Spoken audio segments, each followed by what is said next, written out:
मेरा नाम है Vivek Bindra, founder and CEO बड़ा बिजनेस .com। क्या है ये बड़ा बिजनेस? ये मेरी कंपनी का नाम है। मैं आप सबका बिजनेस बड़ा करने में आपकी मदद करता हूं। एक छोटे व्यापारी का, एक स्टार्टअप का, एक एमएसएमई या स्मॉल मीडियम एंटरप्राइज को बिजनेस बड़ा करने में जो तकलीफें आती हैं, उसके लिए मैंने एक यूट्यूब चैनल लॉन्च किया था और अपना बड़ा बिजनेस मोबाइल एप्लीकेशन लॉन्च किया है।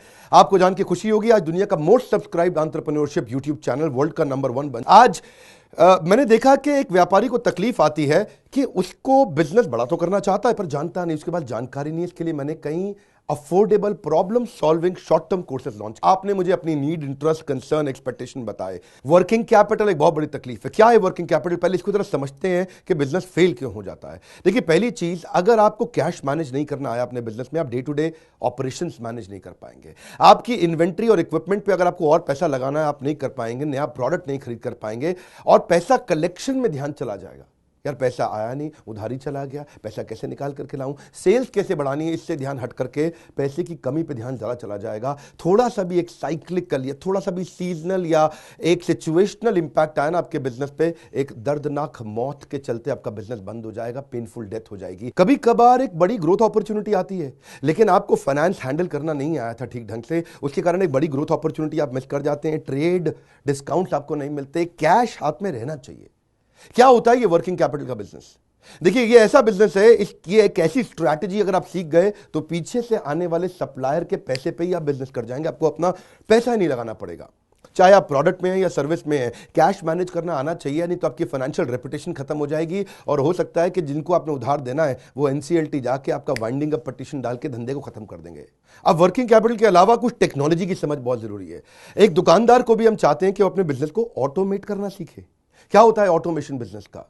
एक रिटेलर भी जब तक अपने करंट दुकान को ऑटोमेट करके पूरी तरीके से इससे बाहर नहीं निकलेगा, वो गल्ला नहीं छोड़ पाएगा, नेक्स्ट ब्रांच नहीं खोल पाएगा, नेक्स्ट ऑफिस नहीं खोल पाएगा, नेक्स्ट कंपनी, नेक्स्ट फैक्ट्री नहीं डाल पाएगा। आपको ईआरपी और सीआरएम की समझ होनी चाहिए। टेक्नोलॉजी क्या होती है मेरे बिजनेस के अंदर, कौन सी टेक्नोलॉजी चाहिए, मैं कैसे सर्विसेज और प्रोक्योरमेंट को कंट्रोल कर लूं, मैं कैसे पेमेंट मेरी किसको देनी है, किससे लेनी है। मेरे पास एक शीट पे हर समय पता होना चाहिए मेरा एक्सपेंडिचर कितना हुआ है, कितना स्टॉक फालतू पड़ा हुआ पीछे, इन्वेंट्री कितनी पड़ी है, मेरी कॉस्टिंग क्या है, प्राइसिंग क्या है, मार्जिन कितने हैं, वेस्टेज कितनी हो रही है, मेरा कैश फ्लो के ऊपर मुझे टैक्सेशन की क्या तैयारी करनी है, बैंक की ट्रांजैक्शंस क्या हो रही हैं, मेरे को कैसे अपनी सेल्स का प्रोजेक्शन डालना है, इंसेंटिव को कैसे डिस्ट्रीब्यूट करना है, डिस्ट्रीब्यूटर से कैसे डील करना है, फ्रेंचाइजी को कितना पैसा देना है, कितना लेना है, सारी चीज एक शीट पे। सीआरएम और ईआरपी, इसके ऊपर हमने एक छोटा कोर्स बनाया, एक ऐसा कोर्स जो कि 2 महीने में आप सीख सकते हैं, कहीं पे भी बैठ के, किधर भी, अपनी कन्वीनियंस, अपनी ईज के मुताबिक।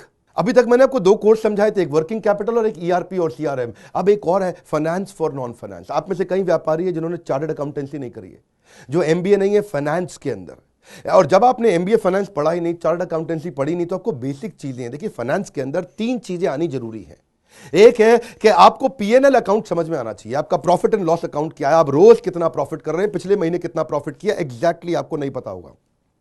मैं जितने व्यापारियों से मिलता हूं ना, मैं उनसे पूछता हूं एग्जैक्टली पिछले महीने का आना पाई प्रॉफिट मुझको एक लाइन में बता दो कितना था, उनको मालूम नहीं रहता है।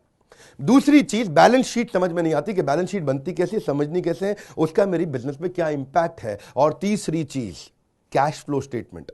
प्रॉफिट एंड लॉस अलग होता है, कैश फ्लो स्टेटमेंट अलग होता है। कैश फ्लो हो सकता है आपके बुक्स में प्रॉफिट हो लेकिन हाथ में कैश ना हो सकता है आपके हाथ में कैश हो लेकिन बुक्स में प्रॉफिट ना हो। ये दोनों बिल्कुल अलग अलग चीजें हैं। तो आपको profit and loss account, balance sheet और कैश फ्लो स्टेटमेंट, ये तीनों क्या आपको समझनी जरूरी है? अरे हर व्यापारी को समझनी जरूरी है। आपको, आपके लिए हमने इस प्रोग्राम को बनाया जिससे आप अपनी कॉस्ट ऑफ बोरोइंग को समझ सकते हो कि मार्केट से जो पैसा ले रहे हो वो कितने रुपए का पड़ रहा है, उसका बिजनेस पे कितना इंपैक्ट आ रहा है। अगर आपकी कॉस्टिंग ठीक नहीं है, प्राइसिंग कभी ठीक नहीं हो सकती। कॉस्टिंग क्या होती है?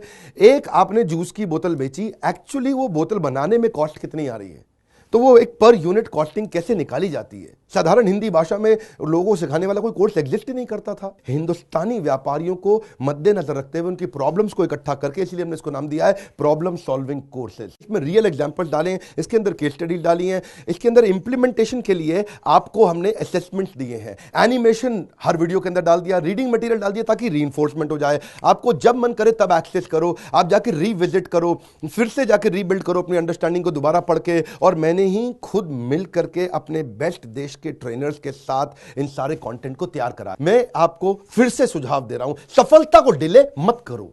यही गलती कर रहे हो आप। अभी आप फोन नहीं करोगे, आपको लगा अच्छा लगा, बात करनी चाहिए, मेरे काम आ सकता है, अरे करनी चाहिए तो करो, अभी करो। हाँ, आप अपनी सफलता को डिले मत करिए।